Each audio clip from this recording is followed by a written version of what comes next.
À la une cette semaine, fin du suspense autour de la deuxième augmentation de 5% du salaire minimum. Les différents engagements convenus dans l'accord social du 30 avril 2022 devraient se concrétiser. Le SMIC devrait donc atteindre 3111 dirhams contre 2970 après la première hausse actée le 1er septembre 2022. Et si du côté de la CGEM, la hausse du SMIC a été conditionnée par la promulgation du projet de loi sur le droit de grève et la réforme du Code du travail, les syndicats rejettent ces démarches qu'ils qualifie de chantage. D'ailleurs, les projets sur lesquels le gouvernement s'est engagé semblent progresser positivement. En tête de liste, la loi organique régissant le droit de grève qui devrait être introduite dans le processus législatif dans les prochains jours. Quant à la réforme du Code du travail, il faudra encore attendre. Les consultations sur ce sujet seront initiées juste après l'adoption de la loi concernant le droit de grève. Cette semaine aussi, une avancée majeure a été réalisée dans le domaine de la gestion de l'eau au Maroc avec l'inauguration de la première autoroute de l'eau, désormais en service. Fruit d'un savoir-faire 100% marocain, ce projet d'envergure est doté d'une enveloppe budgétaire de 6 milliards de dirhams. Son principal objectif est de rediriger l'excédent d'eau du bassin du Sbo, autrefois déversé dans l'Atlantique,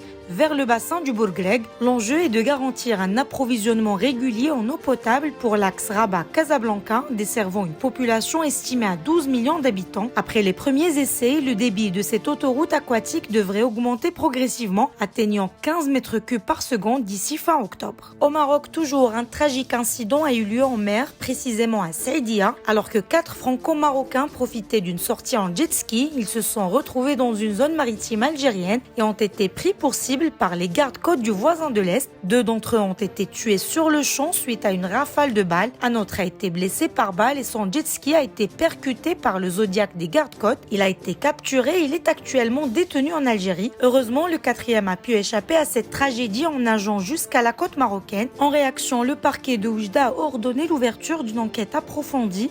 Les instructions ont été données à la gendarmerie royale pour élucider les circonstances de cet incident. Plusieurs témoins et proches des victimes ont été déjà interrogés. Du côté de la France, les autorités ont confirmé le décès de l'un de leurs citoyens dans cette attaque et ont exprimé leurs préoccupations quant à la détention d'un autre en Algérie. Et puis, nouveau coup dur pour les automobilistes marocains. Les prix des carburants ne cessent de grimper et cette semaine, le diesel a enregistré sa 5e hausse en l'espace d'un mois, atteignant désormais un tarif supérieur à 13,50 dirhams le litre. Du côté de l'essence, une 3e augmentation a été appliquée, portant le litre à plus de 15,40 dirhams. Et face à cette flambée des prix, le gouvernement a décidé d'intervenir en relançant le soutien financier destiné aux transporteurs, tant pour le transport de voyageurs que de marchandises. Les inscriptions pour bénéficier de ce soutien débuteront le 8 septembre prochain. Et on passe au sport. Les Lions de l'Atlas se préparent pour leur prochain duel face au Liberia et au Burkina Faso. Cette semaine, Walid Regragui a appelé 28 joueurs, parmi lesquels brillent des visages frais comme Amin Adli, l'ailier talentueux du Bayer Leverkusen, ou encore Ami Richardson du Stade de Reims.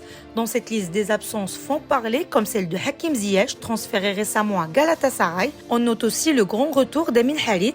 En revanche, grosse déception pour les supporters qui espéraient voir Lamine Yamal sous le maillot marocain. Le jeune prodige du FC Barcelone a décidé de jouer pour l'Espagne et il figure déjà dans la liste de la Roja pour les qualifications de l'Euro 2024. Et on termine par le Gabon qui a été cette semaine le théâtre d'un coup d'état militaire qui a bouleversé le paysage politique. Le président Ali Bongo, à la tête du pays depuis 14 ans, a été donc renversé par les militaires qui mettent désormais fin à une dynastie familiale qui a gouverné le Gabon pendant 55 ans. C'est le général Brice Oligui Nguema qui sera le nouveau visage à la tête du Gabon. Il doit prêter serment lundi prochain, marquant ainsi une phase de transition dans la gouvernance du pays.